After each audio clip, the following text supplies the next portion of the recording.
Dans cet exposé, là, je vais essayer de vous parler un peu non pas de l'apparition de la vie, mais des premières traces de vie que l'on peut retrouver sur Terre et surtout des difficultés que l'on a à identifier et interpréter ces traces de vie. Je vous représente ici cette bande. C'est une échelle des temps géologiques. Sur cette échelle des temps géologiques, il y a 3 périodes qui vont nous intéresser. Il y a une période qui est avant 4 milliards d'années. Et cette période, avant 4 milliards d'années, quand je disais qu'elle allait nous intéresser, c'est un petit peu mentir parce qu'il n'y a pas de roche à avoir cet âge-là. Et donc, s'il n'y a pas de roche, on ne va pas trouver de traces de fossiles ou de traces d'êtres vivants.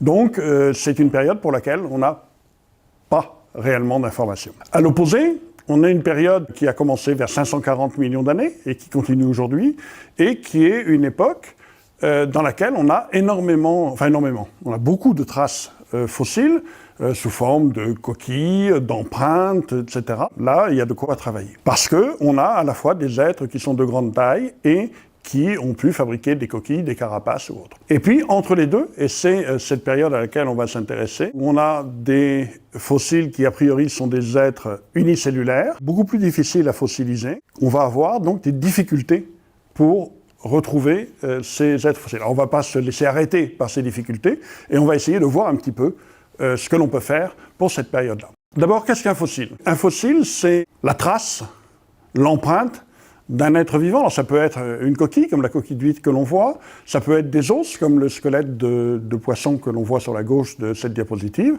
ou des empreintes, telle cette empreinte de trilobite. Donc là, il n'y a pas véritablement de difficulté, on reconnaît facilement l'être vivant. Il y a des fossiles qui sont un petit peu plus subtils, qui sont simplement des traces de l'activité des êtres vivants. C'est-à-dire, on n'a pas l'être vivant lui-même. Vous avez par exemple à gauche une empreinte de dinosaure. Ce n'est pas un fossile de dinosaure, c'est simplement une empreinte, mais qui nous indique qu'il y avait des dinosaures. Vous avez au milieu ce qu'on appelle un coprolite, c'est-à-dire des excréments de dinosaures, qui nous amènent à la même conclusion.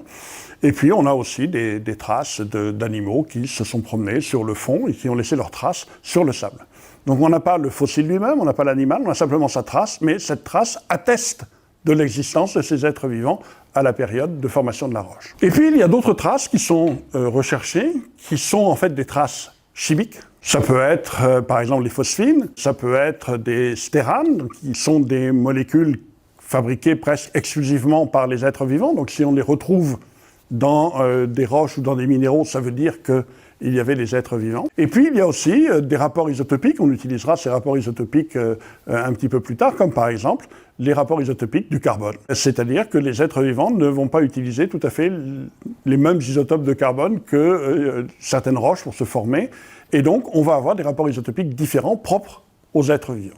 On a donc soit les coquilles, les os, etc., les restes des êtres vivants, soit les traces, soit des empreintes chimiques, qu'on appelle des biosignatures. Voilà ici l'arbre du vivant, dans lequel on a les 3 domaines du vivant, avec les archées, les bactéries et les eucaryotes. Toutes les archées, toutes les bactéries sont des êtres unicellulaires et de petite taille. En plus, les archées et les bactéries sont probablement formées avant les eucaryotes. Et donc, si on recherche des traces anciennes de vie, il va falloir rechercher des êtres unicellulaires. Voilà par exemple ici des bactéries ou des archées actuelles. La petite barre en jaune est une échelle de 2 microns. Et vous voyez qu'on va rechercher des êtres vivants dans les terrains anciens, des êtres vivants de toute petite taille. Ça veut dire qu'il va falloir des conditions de préservation tout à fait exceptionnelles, qui puissent garder une trace de ces êtres vivants.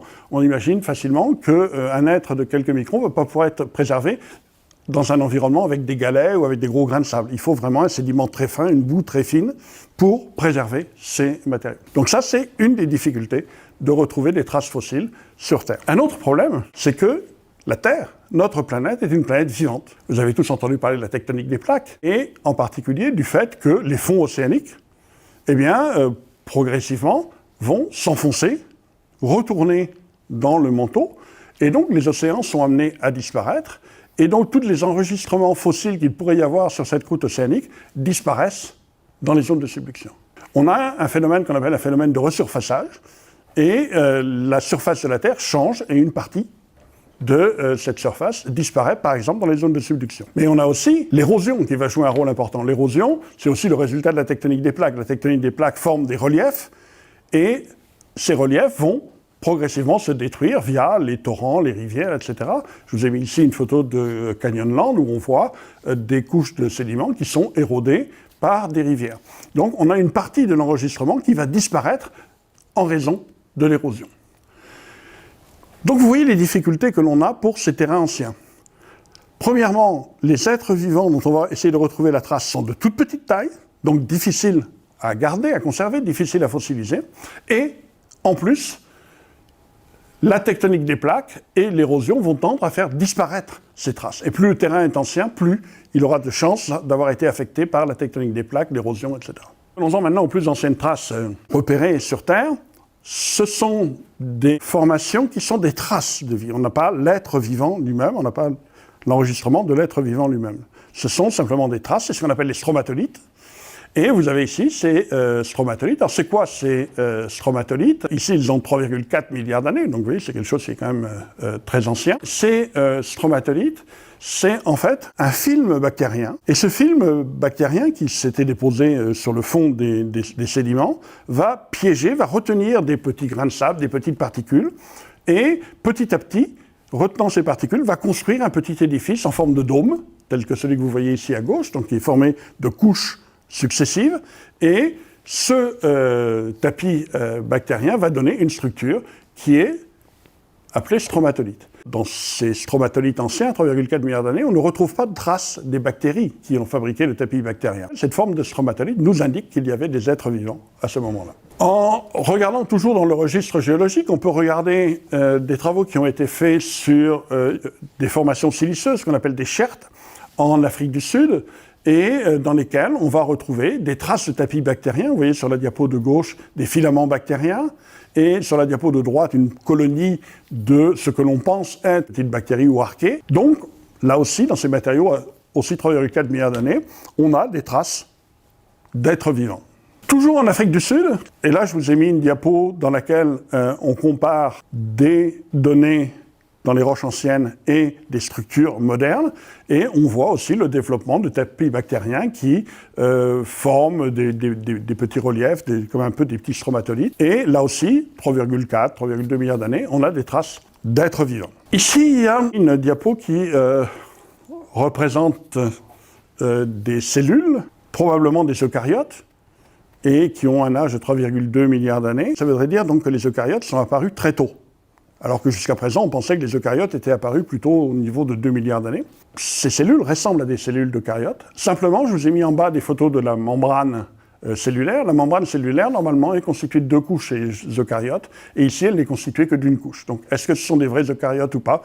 La question est posée, mais si effectivement il s'avère que ce sont des eucaryotes, ça voudrait dire qu'ils sont apparus très tôt. Enfin, les premières cellules ou assemblage de cellules, donc formation d'êtres multicellulaires et donc d'eucaryotes, sont apparus aux alentours de 2 milliards d'années. À partir de ce moment-là, on a eu le développement d'êtres beaucoup plus multicellulaires, donc un petit peu plus gros, un peu plus facilement identifiables. La véritable explosion, on parle de l'explosion de la vie au Cambrien, s'est opérée aux alentours de 540 millions d'années, où on a vu relativement brutalement apparaître toute une population d'êtres vivants qui ont développé des carapaces, des coquilles, des squelettes, une vie un peu semblable, toute proportion gardée, un petit peu semblable à la vie qu'on connaît actuellement. Et donc qui ont conquis tous les milieux, bon, d'abord le milieu marin, et puis ensuite, au cours du temps, qui petit à petit se sont développés sur les continents. Alors là, je vous ai fait un inventaire extrêmement rapide de la façon dont la vie a pu se développer et se diversifier. Il reste un certain nombre de points, c'est-à-dire que les stromatolites les plus anciens ont 3,4 milliards d'années, et la question qu'on peut se poser, c'est « et avant ?» Qu'est-ce qu'il y a eu avant? Je vous ai mis là quelques photos de cas où des chercheurs ont pensé avoir trouvé des évidences de traces de vie. Le seul problème, c'est que ces évidences sont objets de controverse, sont parfois même fortement contestées. Donc, alors que pour les stromatolites, la communauté scientifique